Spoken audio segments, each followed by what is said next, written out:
Hello guys! Hello, this is for Aquarius. Welcome dito sa aking channel Aquarius. Alamin natin kung anong messages, vibration, gabay energy para sa inyong lahat.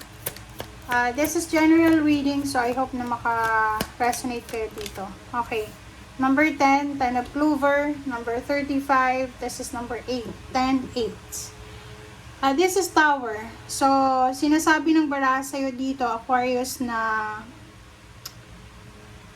posibleng there's a sickness or pwedeng may mababalitaan ka na kapamilya mo, kadugo mo, or kung sino man siya na sobrang malapit sa'yo na posibleng may sakit or pwedeng yung may mga sakit na talaga na medyo may edad na posibleng may death na mangyari.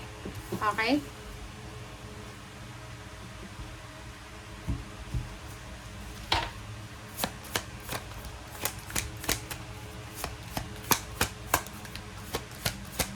Okay, Aquarius.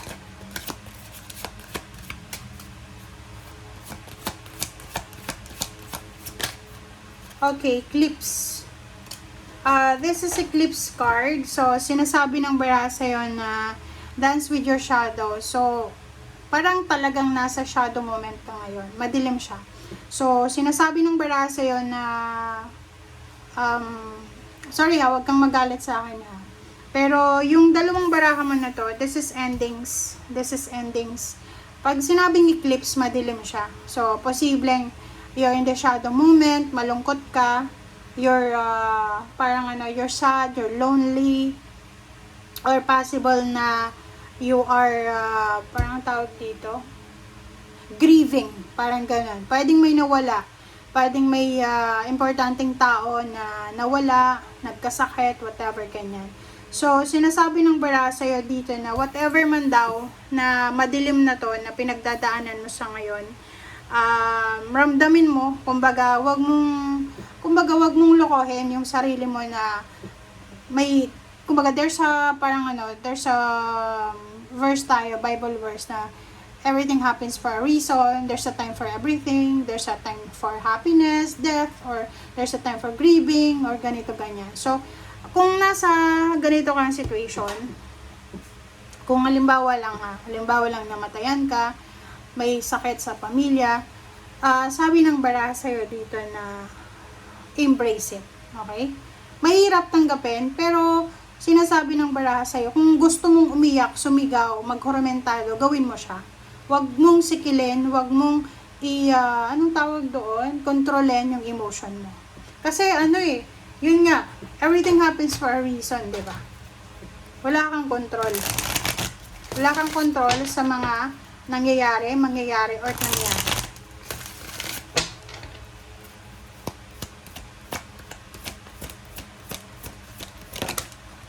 Oops, sorry.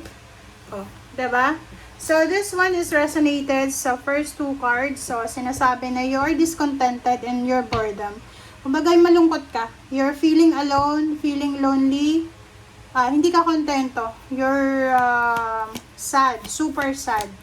You're grieving.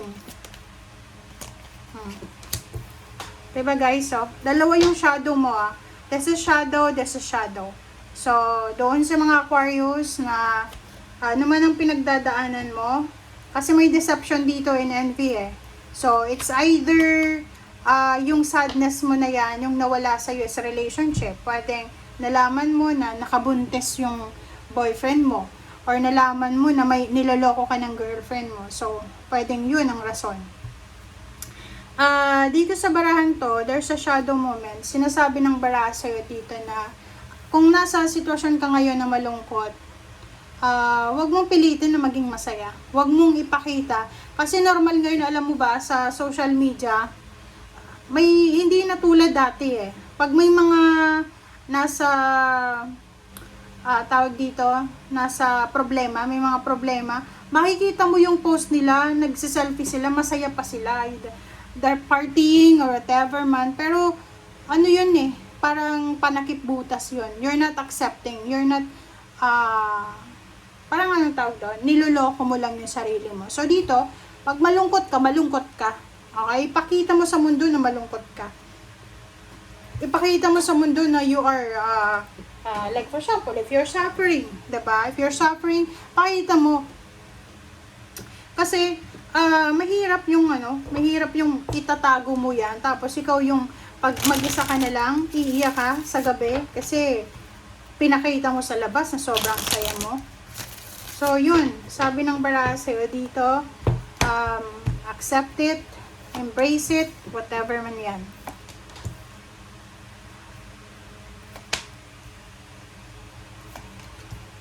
Okay. Meron din dito na Aquarius na maybe you're married. Maybe you're married, you're in a relationship. Pagod na pagod ka na sa relationship mo. Pagod na pagod ka na sa pag-iintindi sa narcissistic na ugali niya, toxic na ugali niya. So, para ikaw lang yung nagtatrabaho sa relationship or whatever man na ginagawa mo. Hindi trabaho na kumikita ha. Ikaw yung tumatrabaho sa relationship para maging maayos yung relationship.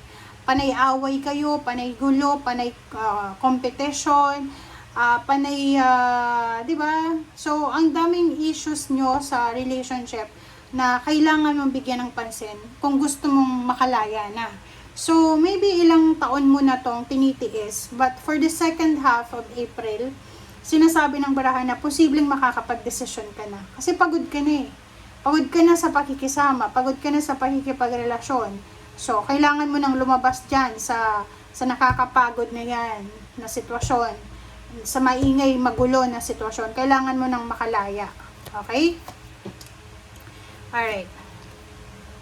So, nakikita ko sa'yo dito, okay, na sinasabi ng baraha sa'yo, this is 10-10, na kung may mga emotional problems, family problems kayo, if ever lang, may mga emotional problems, family problems, mag-focus na lang daw kayo sa pera. Like, i-google mo lahat ng attention mo, energy mo sa trabaho para dun mo na lang siya kunin, diba? Malungkot man yung love life mo, at least kumikita ka ng malaki. Another dito, sinasabi ng barahan na for the second half of April, possible ka na makatanggap ka ng mga messages, comforting messages, like mararamdaman mo na maraming nagmamahal sa'yo. It's either pera yung ibibigay nila sa'yo sa financial help, or messages na pwedeng maging rason para kumalma yung puso mo. Okay. So, sa ngayon, kung makikita mo etong barahang ito, kung like for example na you're still suffering, diba? Kung halimbawa na ayaw mong umalis sa relationship, ayaw mong i-let go, ayaw mo ng freedom, magpakatatag ka na lang daw. Okay. Ilaban mo na lang yan, ilabanan mo na lang yan. Kumbaga, yakapin mo na lang yan. Okay? Thank you guys. Bye!